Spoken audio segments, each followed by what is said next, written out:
My husband told me to stay quiet at his firm's gala. He said it with a smile, the way he said most things that were meant to cut dressed up in pleasantness, so I couldn't object without sounding difficult. Just stand near the bar and look supportive, Claire. These are serious people. I smiled back. I said, of course. And I meant it. I just didn't mention that I already owned the building we were standing in. Let me go back a little, because the story doesn't start at the gala. It starts on a Tuesday morning in February, 3 years earlier, when my husband came home from a partners meeting and told me, over reheated pasta, that he'd decided I shouldn't come to firm events anymore. It's not personal, he said, which is something people only ever say when it is. It's just the partners' wives, they have a certain presence. They've all done the junior league circuit, the charity boards. You know how it is. I did know. I just didn't say so. What I didn't say was that I had graduated top of my faculty at the University of Toronto.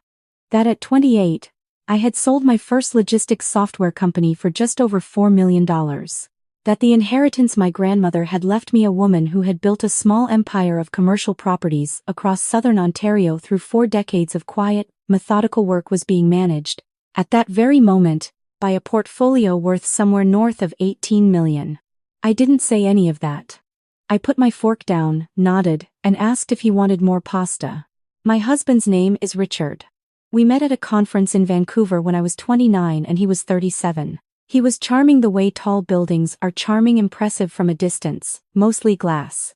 He was a senior associate at a mid-size corporate law firm in Toronto, working his way toward partner. He wanted a wife who would anchor the domestic side of his life without complicating the professional side. I thought, at the time, that I wanted something steady. My therapist has since pointed out, we didn't have a prenuptial agreement. Richard hadn't asked for one, which I found either romantic or incurious. My lawyer, a sharp woman named Denise, who had known my grandmother, suggested one strongly. I said no. Richard never asked about my finances in any serious way. He knew I had some money from my family. He categorized me, I think, the way he categorized most things that didn't require his immediate attention, filed and set aside. For the first 2 years of our marriage, I played the role he'd cast me in. I decorated our house in Rosedale. I attended the neighborhood association meetings. I learned the names of the partners' wives, their children, their preferred caterers. I smiled at galas. I stood near bars looking supportive.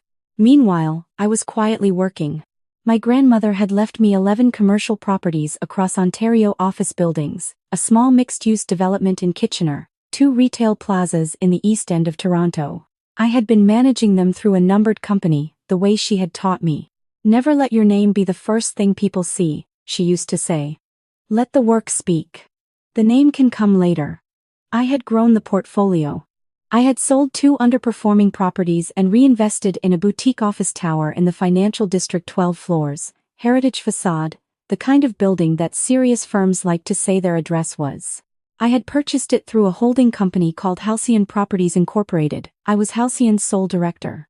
I signed the documents quietly, had Denise review everything, and told exactly no one. The building at 44 Wellington had been on the market for several months before I bought it. It was beautiful. The kind of building that had once housed a private members club on the upper floors and had never quite shed that identity.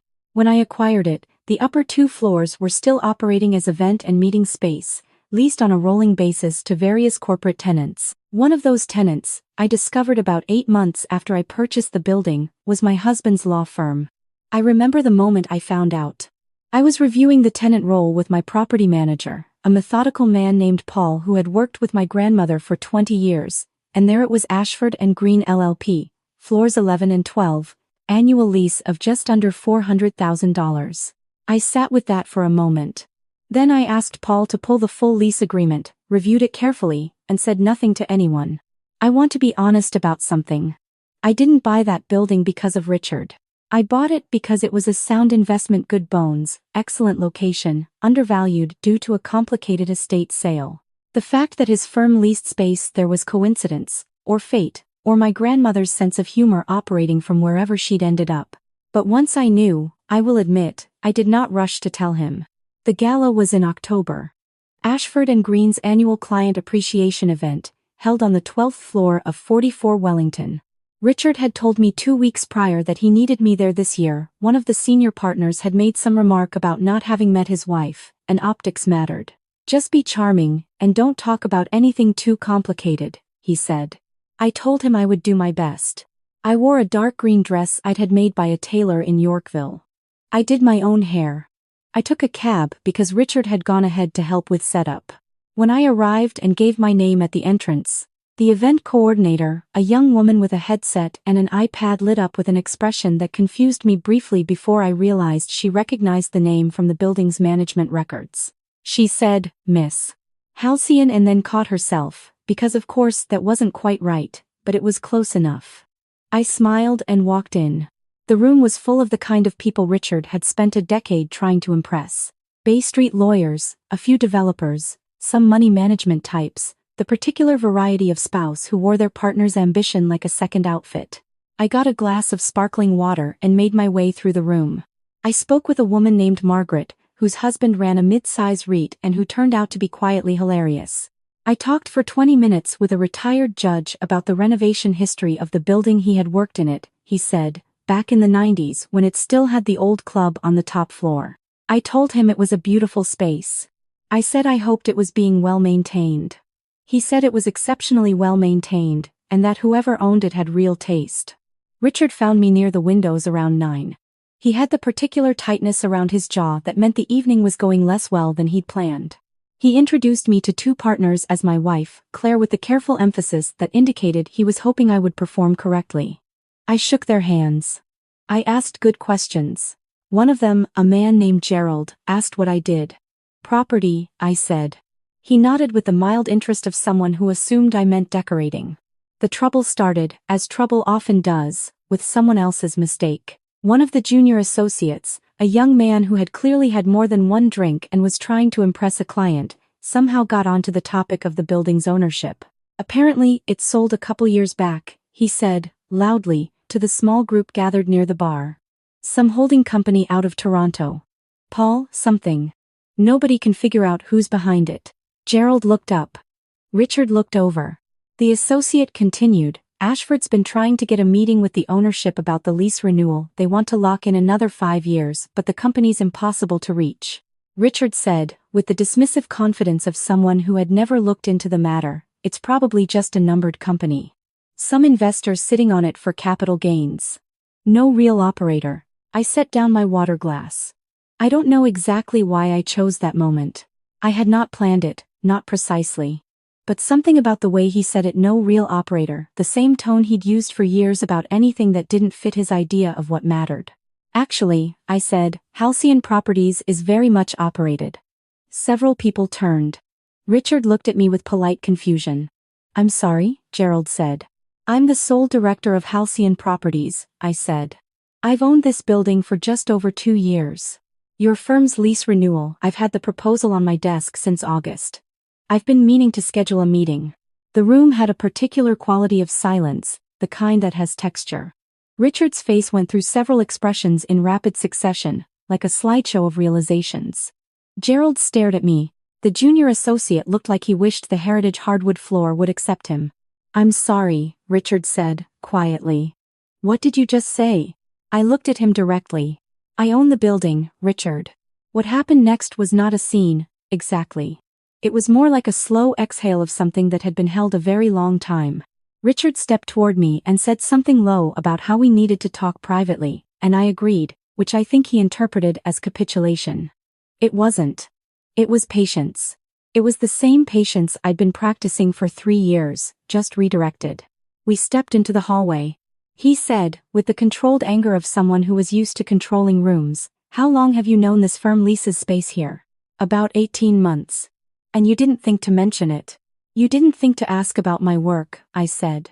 It didn't seem like a conversation you were interested in. He told me I had made him look like a fool. I told him I hadn't done anything except walk into a room I owned. He said that wasn't the point, and I agreed that it wasn't, and I told him that we should probably have a very different conversation very soon, one that had nothing to do with the building. We did have that conversation. It took several more months, a very good mediator named Sandra, and eventually the lawyers, not his firm, obviously, but we had it.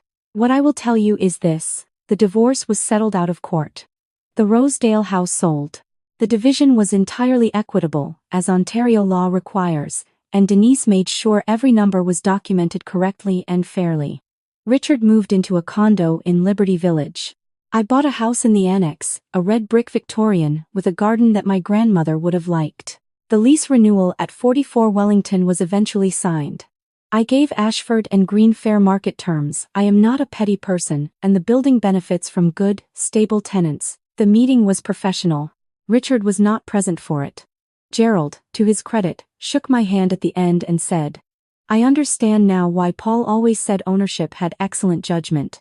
I thought about my grandmother a lot during all of this. She built her portfolio quietly, over 40 years, without any particular fanfare. She never needed the room to know what she had.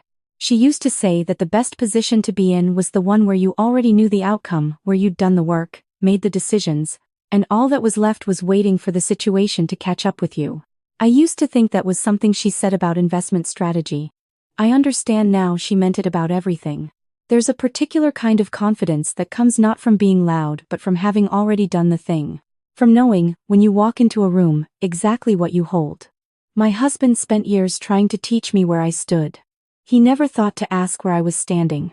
After the mediation was finalized, I went out for dinner with Denise and Margaret, the woman from the Gala, who had reached out after everything became apparent and turned out to be a genuinely excellent friend. We went to a restaurant on King Street that Denise liked, ordered a bottle of something properly good, and talked for 3 hours about things that had nothing to do with men or money or any of it. It was, I will tell you, one of the best evenings I have had in years. On the walk back to my car, Denise said, "Your grandmother would have been very pleased." I thought about that for a long time after.